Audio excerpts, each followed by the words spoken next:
আমার ছোট্ট ছোট্ট ছাত্রছাত্রীরা, আশা করি তোমরা সবাই ভালো আছো। আজ তোমাদের চতুর্থ শ্রেণীর আমাদের পরিবেশ বই থেকে 118 পাতা পড়াবো বলে হাজির হয়েছি। এর আগে যা যা পড়ানো হয়েছে সমস্ত কিছু লিঙ্ক ডেসক্রিপশনে রয়েছে, যা যা দেখতে পাওনি তারা অবশ্যই দেখে নেবে। আস্তে আস্তে ওটা বইটা আমরা শেষ করছি। আর আজকে ভিডিওটা ভালো লাগলে লাইক কমেন্ট শেয়ার করবে। চ্যানেলে যদি নতুন এসে থাকো চ্যানেলটা অবশ্যই সাবস্ক্রাইব করে যাবে। দেখি তোমাদের বইয়ের 118 পাতায় কি পড়া আছে।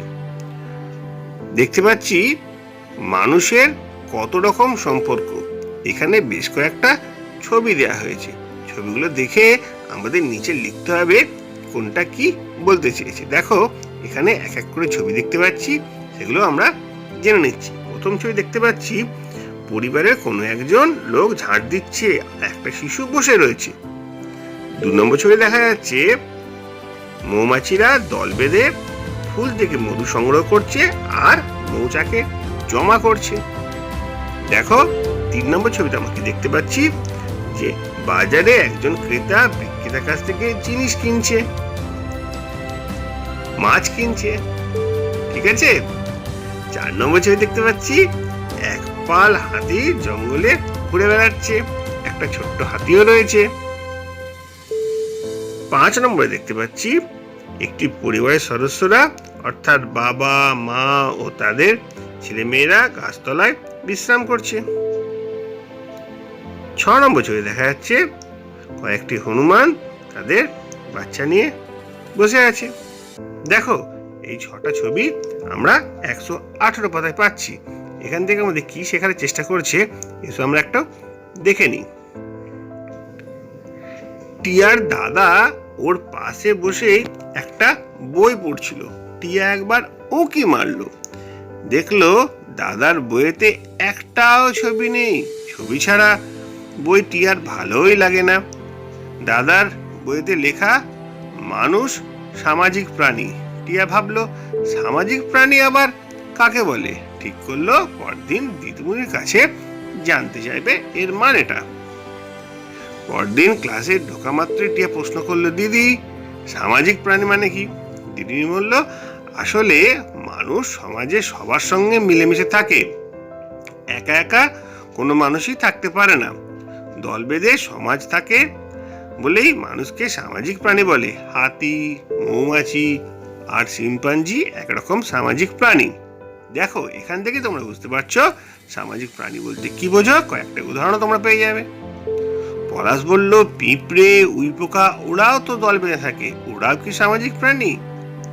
হ্যাঁ, কিন্তু মানুষ সমাজের সেসব থেকে আলাদা। মানুষের সমাজ সেসব থেকে আলাদা।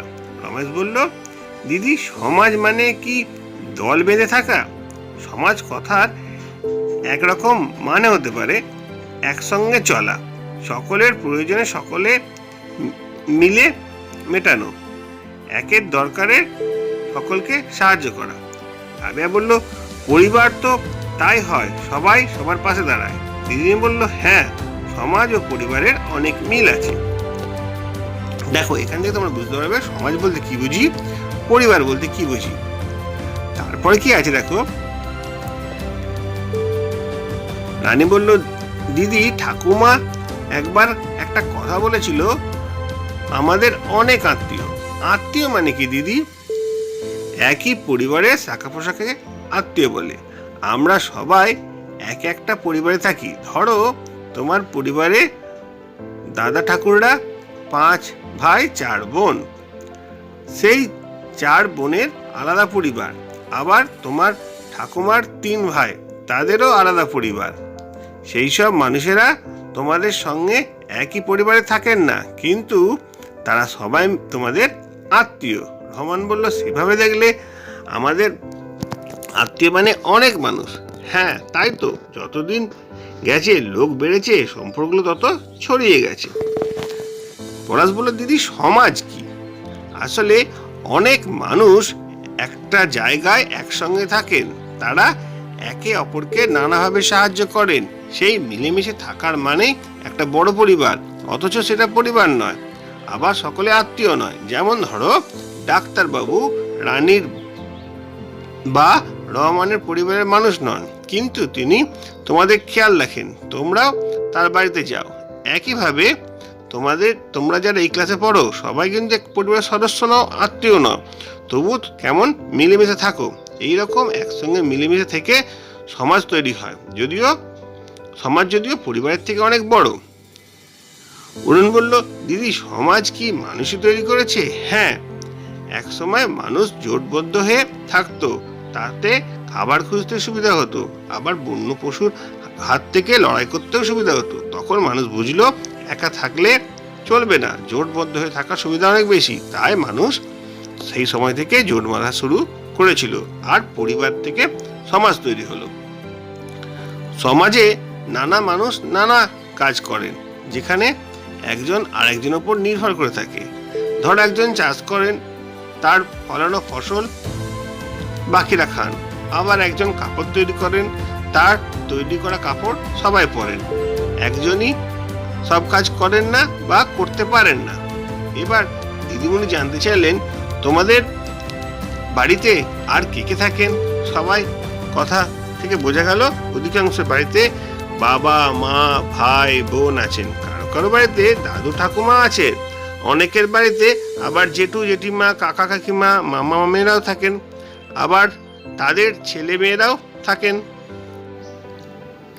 ওমর বলল, কয়েকদিন আগে আমাদের বাড়িতে হঠাৎ জলের কল খারাপ হয়ে গেল, সারিয়ে দিয়ে গেল পাশের পাড়ার হরি কাকা। মাধুরীর মা একবার অসুস্থ হয়েছিলেন, ডাক্তার কাকু একটা ওষুধ লিখে দিলেন, পাড়ার কোনো দোকানে পাওয়া গেল না। শ্রাবণীর বাবা শহরে সরকারি অফিসে চাকরি করতে যান, উনি শহর থেকে ওষুধটা এনে দিলেন। দিদিমণি বললেন, তোমরা বুঝতে পারলে তাহলে? তো আমরা একা একা কেউ বাঁচতে পারি না, অনেক দিন আগেই মানুষ তা বুঝতে পেরেছিল, আর তাই থেকে তারা একসঙ্গে থাকতো, যা পেত সব ভাগ করে খেত। পলাশ বলল, দিদি আমরা বন্ধুরা ভাগ করে খাই, বাড়িতে সবাই ভাগ করে খায়। রাবেয়া বলল, আবার অনেকে আবার একসঙ্গে বসেও খায়। রাজু বলল, হ্যাঁ দিদি, সেদিন আমাদের পাড়ায় সবাই একসঙ্গে খেলাম, সারাদিন খুব মজা করে কাটলো। বড়রা রান্না করলো, খেতে দিল, আমরা নুন জল লেবু আর পাতা দিলাম। নানা মানুষ তোমাকে নানাভাবে সাহায্য করেন। ওমর বলল, জবার ভাই চোখে ভালো দেখতে পায় না, ওর কি তাহলে বিশেষ সাহায্যের প্রয়োজন? দিদিমণি বললেন, আমাদের সমাজে এরকম অনেকেই আছে যারা জন্ম থেকে ভালো দেখতে পায় না, কানে শুনতে পায় না, ঠিকমতো চলাফেরা করতে পারে না, আবার রোগের কারণে বা দুর্ঘটনা কবলে অনেকে কোনো অঙ্গের মারাত্মক ক্ষতি হয়েছে। বয়স হলে মানুষ তার অঙ্গের স্বাভাবিক কার্যক্ষমতা হারিয়ে ফেলে, তাদের সকলেরই বিশেষ সাহায্যের প্রয়োজন। দেখো, এখান থেকে আমরা বুঝতে পারছি কাদের কাদের বিশেষ সাহায্যের প্রয়োজন হয়। এবার দেখো, নিচে ছকটি পূরণ করা রয়েছে, সেটা আমরা পড়বো আর বোঝার চেষ্টা করব। যেমন দেখো, সঠিকভাবে কাজ করতে পারে না এরকম মানবদের অঙ্গগুলো কি কি হতে পারে? চোখ, কান, জিভ, হাত, পা, এই সব কিছুই হতে পারে। ঠিক আছে, এদের মধ্যে প্রধান অসুবিধা কি হতে পারে? চোখে অসুবিধা হলে সেই চোখে তো দেখতে পাবে না। ঠিক আছে, আর যার এরকম অসুবিধা নেই সেই সব বন্ধুরা তাকে কিভাবে সাহায্য করতে পারে একটু আমরা বুঝে নেব। দেখো, বল খেলার সময় শব্দওয়ালা বল নিয়ে খেলবো, কানামাছি ভোঁ ভোঁ খেলা হবে, যাওয়া আসা রাস্তা উঁচু নিচু গর্ত থাকলে তা বলে দেওয়া হবে। এইভাবে আমরা তাদের সাহায্য করতে পারবো। যার এই অসুবিধা আছে সে তার বন্ধুদের কিভাবে সহযোগিতা করতে পারবে? সে গল্প বলতে পারবে, পড়া বুঝিয়ে দিতে পারবে, গান নাটক আবৃত্তি বা করতে পারবে, বা অন্য কোনো কাজও সে সাহায্য করতে পারবে। বোঝা গেছে, একজনের চোখের যদি সমস্যা থাকে তাহলে অপরজন কিভাবে তাকে সাহায্য করবে, আর যার চোখের অসুবিধা আছে সে অপরজনকে কিভাবে সাহায্য করবে, এটাই আমরা এখানে বোঝার চেষ্টা করেছি। তারপরে দেখো, কানের সমস্যা থাকলে সে কানে শুনতে পাবে না, ক্লাসরুমে সামনের বেঞ্চে তাকে বসতে দিতে হবে, যাতে স্যার ম্যাডাম যা পড়ায় সে ভালো করে বুঝতে পারে। যতটা সম্ভব জোরে তার সঙ্গে কথাবার্তা বলতে হবে। আর যাদের দেখতে অসুবিধা হয় বা চলাফেরা করতে অসুবিধা হয় তাদেরকে সে সাহায্য করবে। এইভাবে একে অপরের সাহায্যের মাধ্যমে আমরা এগিয়ে যেতে পারবো। তারপরে দেখি কি আছে, তোমাদের চারিপাশে সমাজে খুঁটিয়ে দেখো, সেই সমাজে কে কিভাবে তোমাকে সাহায্য করেন তা লেখো। যেমন দেখো, খাবার আমাদের কে জোটায়? চাষি জোটায়। তোমার প্রয়োজন কোথায়? তোমার বাড়ির প্রয়োজন ঘর বাড়ি। কে সে প্রয়োজন মেটান? রাজমিস্ত্রি। আর প্রয়োজন না মিটলে কী অসুবিধা হবে? খাবার থাকবে না, খাবার কমে যাবে, নিরাপদে থাকার জন্য ঘর বাড়িও থাকবে না। বুঝে গেল? এইভাবেই আমরা ছকটা পূরণ করব। দ্বিতীয় নম্বরে রয়েছে জামা কাপড়। কে মেটান? তাঁতি। তোমার প্রয়োজন কি? কৃষিকাজ। কে মেটান? একজন কৃষক। কেন? কৃষিকাজ ঠিকমতো না করলে শস্য উৎপাদন হবে না। ওষুধ কে দেন? ডাক্তারবাবু। তোমার প্রয়োজন কি? ইলেকট্রিকের কাজ কি করাবেন? ইলেকট্রিক মিস্ত্রি। বাড়িতে বিদ্যুৎ সংযোগ না করলে দুর্ঘটনা ঘটতে পারে। তোমার প্রয়োজন কি? শিক্ষক মহাশয়। বাড়ির প্রয়োজন কি? জলের পাইপলাইন। কে সারাবে? কলমিস্ত্রি সারাবে। তা না হলে স্নান, খাওয়া, জলের জন্য অনেক অসুবিধা হতে পারে। দেখো, এখানে দুরকম প্রয়োজনের কথা বলা হয়েছে। একজন হচ্ছে তোমার প্রয়োজন কে মেটায়, আর তোমার বাড়ির প্রয়োজন কে মেটায়। বুঝে গেছে? দুটো আলাদা ছকের মাধ্যমে পরিষ্কারভাবে এটা বুঝিয়ে দেওয়া হলো যে সমাজে প্রত্যেকটা মানুষ প্রত্যেকের কাছে কিভাবে উপকৃত হবে। এবার দেখি বিভিন্ন ধরনের সমাজ। রাবেয়া বলল, আমরা সবাই তাহলে সামাজিক জীব, কিন্তু দিদি সমাজ চালায় কারা? সমাজ চালায় সেই সমাজের সমস্ত মানুষ মিলে। তবে সবসময় সমাজ তো একই রকম ছিল না।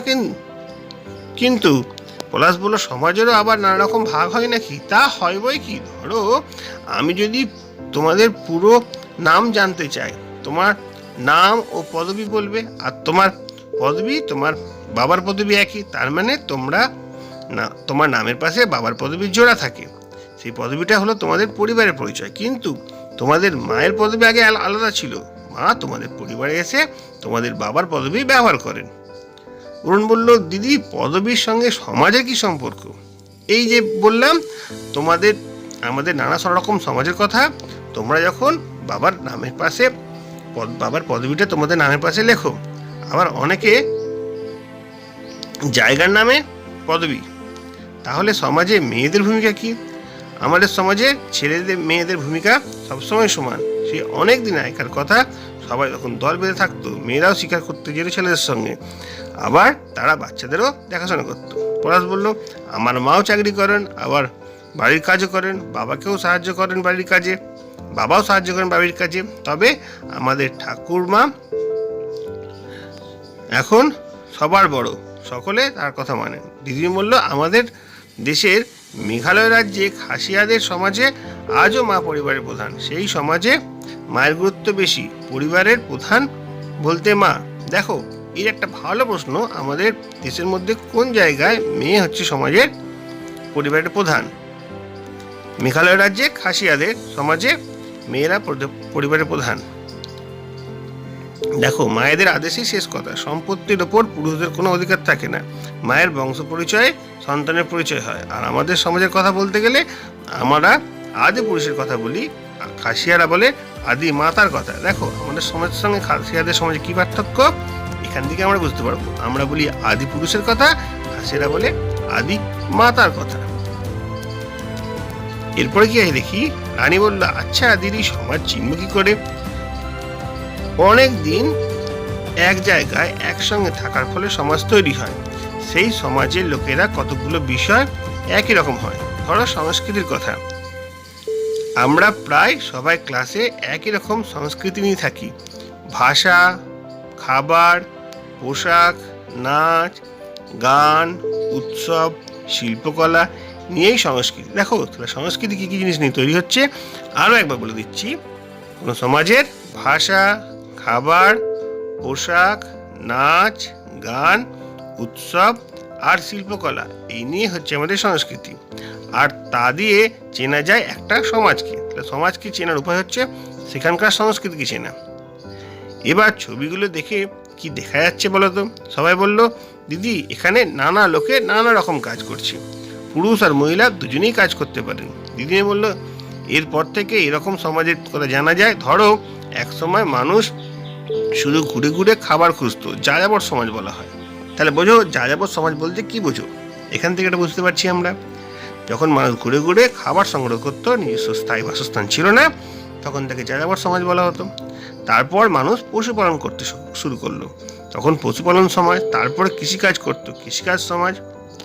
ঠিক আছে? তারপরে তখনও কারখানা তৈরি হয়নি দিদি, না, প্রথমে ঘরের কাজ দিয়ে শিল্পকর্মের কাজ শুরু হয়েছিল, তারপরে শুরু হয়েছিল কারখানা। বেশি দিন আগেকার কথা নয়। তখন তো সব বড় বড় কলকারখানা চাষের বদলে অনেক কাজ করতে লাগলেন। শিবু বলল, সমাজ তাহলে শিল্প সমাজ বলা যাবে। হ্যাঁ, শুধুমাত্র শিল্প সমাজ নয়, খেতে পড়তে হবে তো, তাহলে কৃষি ও শিল্প পাশাপাশি চলতে হবে। দেখো, এখনকার সমাজ তাহলে কৃষি আর শিল্প দুটো পাশাপাশি চলবে, তবে সমাজের উন্নতি হবে। আজকের সমাজে কেউ চাষ করেন, কেউ কারখানা কাজ করেন, এছাড়া অনেক পেশার লোক আছে। তোমাদের চেনা পরিচিত পেশার মানুষের নাম এখানে তোমরা লিখতে পারো। দেখো, আমাদের সমাজ সম্পর্কে জানতে হলে সেই সমাজের ভাষা জানতে হবে। আমাদের সমাজের মানুষ কত রকম ভাষায় কথা বলেন। ধরো, কেউ বাংলায় বলেন, কেউ হিন্দিতে বলেন, কেউ সাঁওতালি, কেউ তেলেগু ভাষায় কথা বলেন। সেখানকার মানুষরা কি খাবার খান? ধরো, বাঙালি যারা, বাংলায় কথা বলি যারা আমরা, তারা ভাত, ডাল, মাছ, মাংস এগুলো খায়। হিন্দিতে তারা বেশিরভাগই রুটি তরকারি খায়। তারাও ভাত মাংস খায়, কিন্তু তাদের মেন হচ্ছে রুটি তরকারি। সাঁওতালিরা ধরো, ওরা ভাত ডাল খায়, তবে প্রধান ওরা মুড়ি চানাচুর খেতে বেশি পছন্দ করে। তেলেগুরা কেক, বিস্কুট, চাউমিন ইত্যাদি খেতে পারে। আমরা সবই খাই, তবুও একটা সমাজের মধ্যে মিলবন্ধন হয়েছে বলে এটাকে আলাদা আলাদাভাবে বিভক্ত করে দেখানো হচ্ছে। আবার ধরো, আমাদের সমাজে কীরকম পোশাক পরি? Sari, pant, shirt. হিন্দি ভাষীরা পরেন চুড়িদার, সাঁওতালিরা ধুতি পাঞ্জাবি পরেন, প্যান্ট শার্ট পরেন তেলেগুরা। ঠিক আছে, বিভিন্ন রকম পরিবারের বিভিন্ন রকম পোশাক হতে পারে। আচ্ছা, বিভিন্ন রকম উৎসব কি? দেখো, যেরকম বড়দিন হতে পারে, দুর্গাপুজো হতে পারে, ছট পরব হতে পারে, নানা রকম উৎসব আমাদের দেশে দেখা যায়। আর কৃষিকাজ আমাদের বাংলাদের মধ্যে থাকতে পারে। কলকারখানায় শ্রমিক হতে পারে হিন্দিভাষী লোকেরা, সাঁওতালিরা চাকরিজীবী হতে পারে, তেলেগুরা ব্যবসায়ী হতে পারে। এখন সমাজের বিভিন্ন লোক বিভিন্ন রকম কাজ করে, ওই জন্য সমাজকে অতটা ছকের সাহায্যে আলাদা করে দেখানো সম্ভব নয়। আর একটা জিনিস জেনে রাখো, আমাদের শিক্ষক শিক্ষিকা সবসময় সম্মানিত সমাজের মধ্যে, তাকে তোমরা সবসময় সম্মান করবে। আজকে এ পর্যন্ত পড়িয়ে দেওয়া হলো, পরের দিন বাকিটা পড়ানো হবে। যদি ভিডিওটা ভালো লাগে, লাইক, কমেন্ট, শেয়ার করবে। চ্যানেল যদি নতুন এসে দেখো, চ্যানেলটা অবশ্যই সাবস্ক্রাইব করবে। তোমরা সবাই ভালো থাকবে।